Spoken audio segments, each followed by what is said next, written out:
Yan, so good day mga bossing So sa mga nagtatanong kung paano nga ba i-set up natin to sa ating sounds So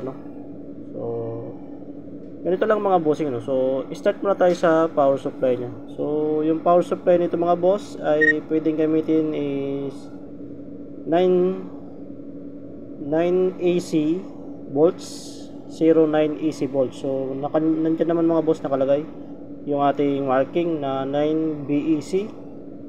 So magkatabi yung ating AC dyan. Tapos yung center top natin, yung ground is sa bandang gilid. Yan. So dyan yung ilalagay yung transformer na kahit 1 ampere.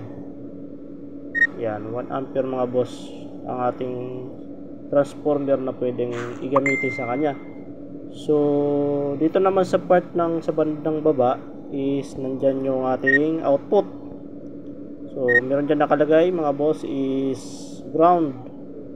Yan, kabilang ground. So may nakalagay din dyan na out na left or L or out na R, sabihin right. So yan, dyan tayo kukuha ng connection papunta na yan sa ating amplifier or direct sa ating amplifier, or kung may gusto pa kayong idadaan sa kanya, halimbawa so mixer.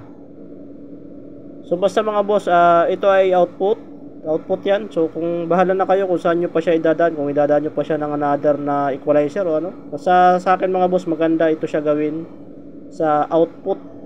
Doon na siya papunta sa ating amplifier, or kung may distributor kayo, pwede nyo siyang idaan doon sa distributor. So basta dito kayo kukuha ng output. So bandang baba mga boss is meron tayo ditong dalawang butas dyan. So may nakalagay dyan na mono stereo. Ibig sabihin pwede siyang mono, pwede siyang stereo.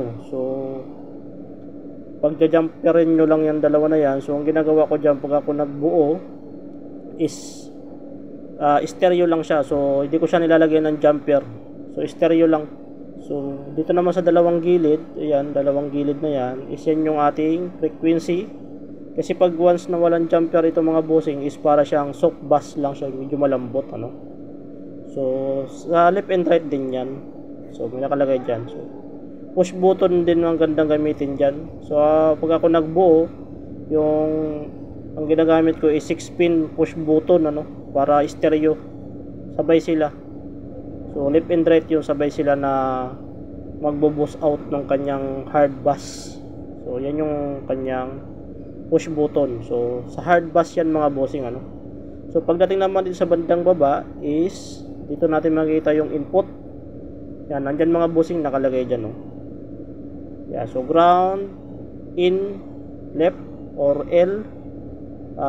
Dito naman sa baba sa kabila is ground in right or R. Tsaka itong kanyang master volume mga bossing So tested na to mga bossing, kasi kahit ako gumagawa ko ng ganito. So may mga nagre-request nito gumawa ako, kaso nga lang tinigil ko ulit kasi hindi ko na kayang pagsabayin yung paggawa ng casing nito. So yun lang mga bossing sa mga nagtatanong, yun lang po yung magiging setup nyo. So depende na po sa inyo yan kung paano nyo siya i-set up pagdating sa sounds nyo. So yun lang mga bossing, thank you.